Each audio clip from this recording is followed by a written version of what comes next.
Welcome to the Autonomic Homeostasis Activation Podcast. I'm Tom Powles. And I'm Ruth Lorensson. We'll be unpacking what it looks like to activate your brain to holistically manage stress and trauma to facilitate homeostasis. Being free to experience wellness in body, mind, and spirit. Thank you for joining us. Let's get this conversation started. Tom, excited about this conversation. Yes. About, we're in the fundamentals of wellness. I love this whole series because it's so important for, I think, humanity, but it always feels particularly important for our day and age. Oh, yes. I think that people are looking at wellness, and obviously both of us, as well as a lot of other things that we do, are wellness coaches. So this is something that we work with people. You work along the AHA process, and we tapped into that in the second episode, and we're going to get into that even more as we go on. But tell us a little bit about what we're going to be talking about today with wellness. Well, I was thinking that we would talk about So I just got to interject here, just in case anyone's new. Tom is doing some dad jokes today, so and granddad jokes Granddad too. jokes. Yes, we love it. So he gets a few permissions every now and then to slip them in there. Mm-hmm. So okay. So fundamentals of wellness, and we talked about wellness previously, but W-E-L-L, as in the well that's in wellness and that state of things being well, and the history of that word and its applications. We use it all the time.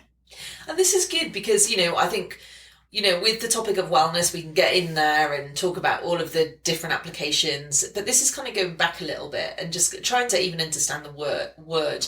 And we're word people. We love getting into words, right? And understand, particularly you. And I think I've caught your bug of loving because words. Because they matter. Yeah. Because we use words and they have significance and meaning.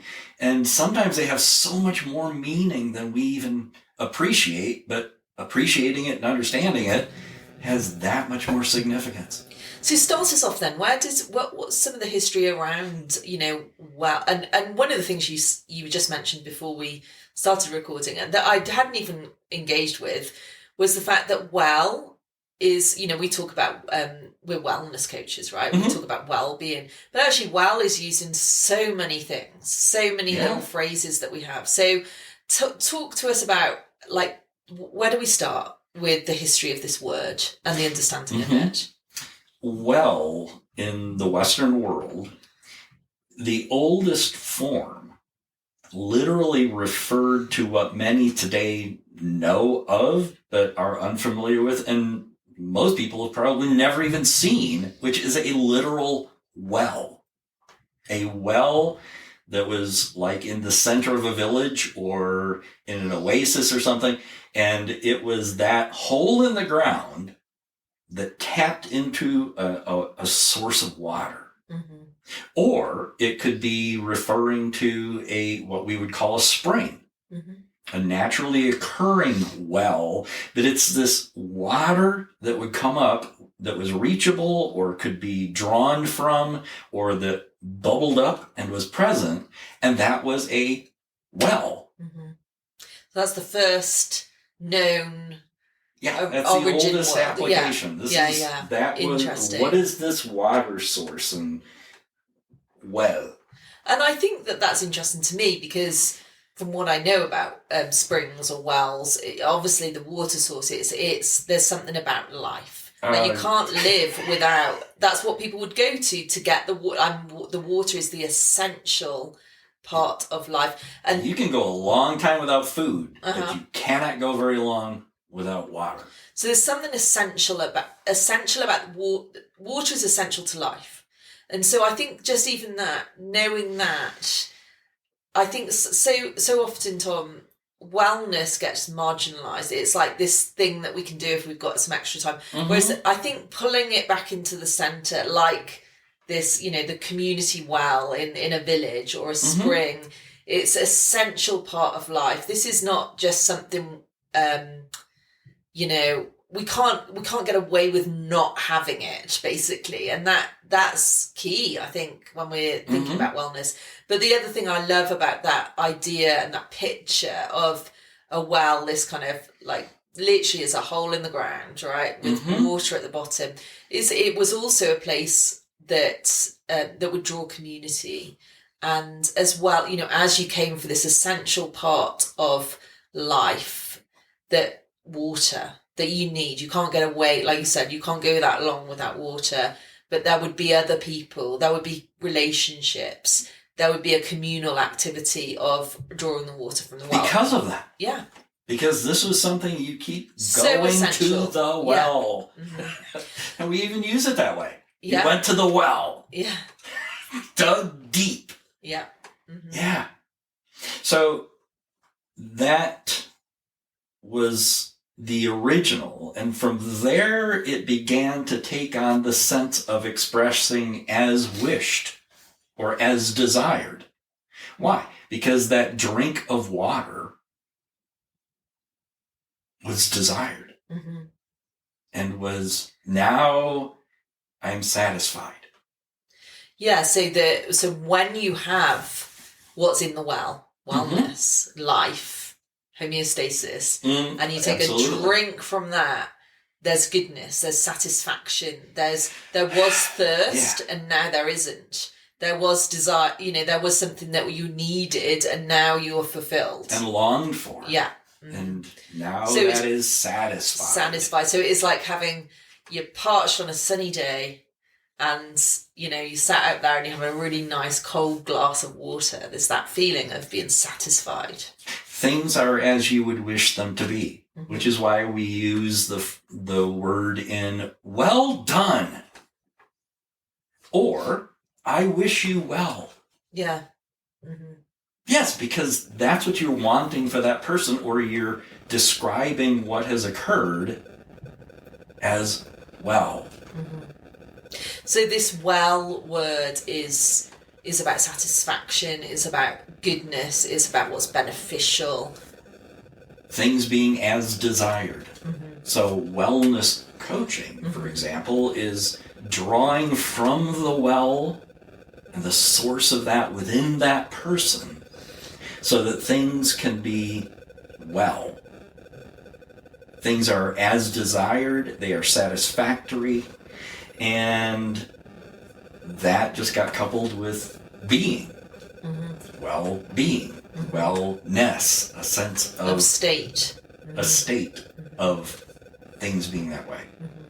And I love the imagery that is inherent in the word well, of something drawn up that is life-giving and life-sustaining, and drawn up from a deep place. It's a deep place, and I think that's key as well. It's an essential. So we've talked about the essential nature of it. This isn't an option. This isn't what you get to choose to do on a Friday night, right? This is everyday living. We all need water. We all need wellness, but it also is a deep place. I mean, and it's something you have to draw.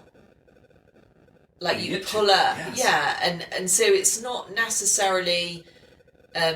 It's available, but it's something you get to like draw out of yourself. I think that's really interesting. And wellness coaching is healthcare. It's just the trajectory of the care for health. Such to the degree that the research has supported that it is recognized by the American Medical Association as health care. Yeah. Because it is. Yeah, and it's because I think, and we've talked about this before, we talked about it in the last episode, but, I think our healthcare so far has been so focused on illness. Pathology. Instead of wellness. But now I think there's a lot of change that's happening within those industries, and it is actually part of healthcare, wellness, the trajectory towards the journey, the process of drawing upon that deep well within us for well-being, for satisfaction, for health, for life.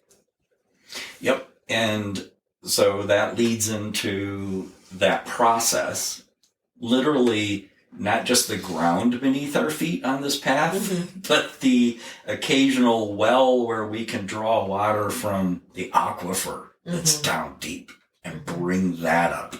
And I think that in that process, in that journey toward wellness, and a fundamental aspects of wellness in that journey are 5 characteristics that are wanting to be accentuated, focused on, drawn up from, that is within the person.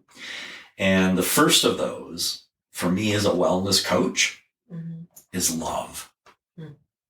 And we have a prior podcast on the many different forms of love, but it's about love. And from my background in the ministry, there's a turn of phrase in the Bible, speaking the truth in love. Because the truth is important, but we can't hear it, and certainly wouldn't internalize it without it being contextualized in love. Yeah. And when it comes to wellness, well-being, these words that we are putting around coaching in this space, love is central to well-being. It's like, and in some ways without love, you know, we've talked about this so many times, but for ourselves, for others,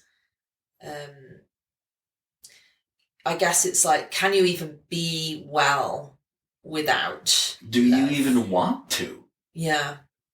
Without love, what's the point? Do we even want to? The community around the well, that was about love. Yeah, because in theory, everyone could go and get their own water, Sure, you know, they but could. actually there was is an essential everyday activity that kind of by default drew the community, but they actually stayed there. They stayed in the place of wellness because of the community. Once they were sat, you know, they're sat there drinking, you know, or they would sit there and chat and catch up for the day, or so. But that is love. That is relationship. That is elements of those. Yeah, loving those things. Love for well-being causes you to go to the well, to draw from that deep source of life. Yes, so love. That then allows for self-awareness. See, because it's about the truth. And there can be love, but if there isn't self-awareness in love, what's the point? Where's the growth? Yeah. And that self-awareness is dealing with the truth. I am self-aware. And love allows me to deal with the truth. The good, the bad, and the ugly of all of that. Yeah. And love makes that something that can be acknowledged, can be dealt with, can be transformed by. And again, without that self-awareness, wellness, you know, these are, you know, without these things, there are hurdles to wellness, basically. Oh, because it's the reason frequently that the illness occurs is because there's all these things that are not being dealt with. So like with self-awareness, if you're not aware that you are harming yourself by a certain repetitive habit or whatever it is, or a thought lifestyle pattern, or, you know, just being too critical or whatever, if you're not aware of those things that are harming you, then it's going to be difficult for you to continue towards in that process of wellness, right? Yep. Whereas, so that's why self-awareness is a really big core component of wellness that gets drawn up. If you're, I guess what we're saying is, if you get coached in wellness, or if you're pursuing wellness in whatever, it might not be a coaching relationship, but in some level, then these are the things that, you know, see yourself as a well that has deep, there's depth to you, and there's these waters in you that are already in you that are wellness, but they need to be drawn up. And one is love, one is self-awareness. Drawn out. Think of your experiences when you coach people. Yeah. I mean, Isn't it about self-awareness? Absolutely. And I love this picture, Tom, as well, because I think what it said, it really, really depicts the coaching relationship, which a lot of people don't understand. And, for anyone who's a coach, you'll know that one of the first things you do when you go through any level of training is they tell you all the other things that you're not, right? Yeah. And they're like, there's mentors and there's, therapists and, all the rest of it. But what a coach is, that really is the nuts and bolts of a coach, is that they are not there to tell you what you need. A coach is not there to tell you what they think, even.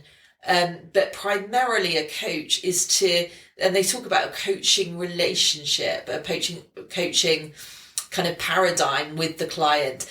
And there's a fundamental belief in coaching that the client already has everything they need within them, which is why I love this picture, Tom, because we're talking about this well. Yes. And it might be a bit deep and it might need drawing out, right? But they've already got the wellness within them. And so a coach really just kind of helps the client draw out the waters of wellness. That's partnership. Yeah. And they do that together. And actually you do need help to do that. You need help to draw these things out sometimes, but that you don't need anyone putting them in you.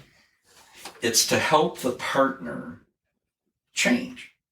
Whatever change they desire and go in whatever direction they want. It's just coaching them how to access and tap into, I think, that deep well that is within them. It's there. It's just not been brought up to the surface, and the coach helps the person, questions, things like that, observations, wondering about. You can put that in the context of love and that desire for well-being, and then the self-awareness gets to emerge. And then the next aspect of it, I think, is self-acceptance. Not just love and self-awareness, but extending that into self-acceptance. Yes, that's the truth, and I can accept that. Which is so important, because there's that nasty little step after self-awareness where you can kind of get into a bit of self-hatred of oh my gosh. Or depression, or guilt, or shame, or anger, or defensiveness, or... Yeah, and just kind of sink into the, now I'm aware. I wish I wasn't aware, Thanks. But the point is, there is a self-awareness so that you don't have to keep doing the same things that keep harming you. But you don't stay there. You don't stay in a guilt space. There's an acceptance, and I think, for me, Tom, self-acceptance, there's a kindness there, which actually is very similar to love. But there's a kindness for ourselves. Of one of the things that I remember someone saying to me years and years ago that really helped me. They would say, when you become aware of something that maybe isn't that great about yourself, yeah. And one of the phrases they taught me to say was, of course you did that, or of course you think like that, because the reality is, and there are a couple of times where we are just do harm, and we just got to own up, and we got to learn, and we got to say sorry.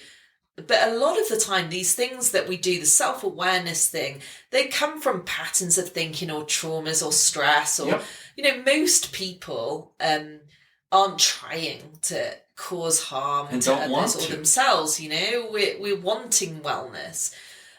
So I think the kindness is in that self-acceptance, is in that space, Yep. And so from love, and then that self-awareness and the self-acceptance, I think, can come significance. I matter. And my well-being matters. And I can find significance in the expression of that. And this is so key, because without significance, you don't, like, in some ways, knowing a little bit of your significance gets you on the road to finding wellness, because you matter enough to go, well, if I matter, I need to be well, right? If I matter, I want to not just be a leader and not be well, or I want to not just be a parent, but have this kind of like lack of wellness. I want wellness because I know that if I matter, then that's important. So in some ways that part I think is really key. It's like a driver, it's a driver for well-being. Yep. Would you agree? Absolutely, because that leads right into my fifth one, which from love and self-awareness and self-acceptance and the significance can come intention. Now, it's not random and haphazard and whatever. Mm-hmm. There's intention to the expression of that significance. Yeah.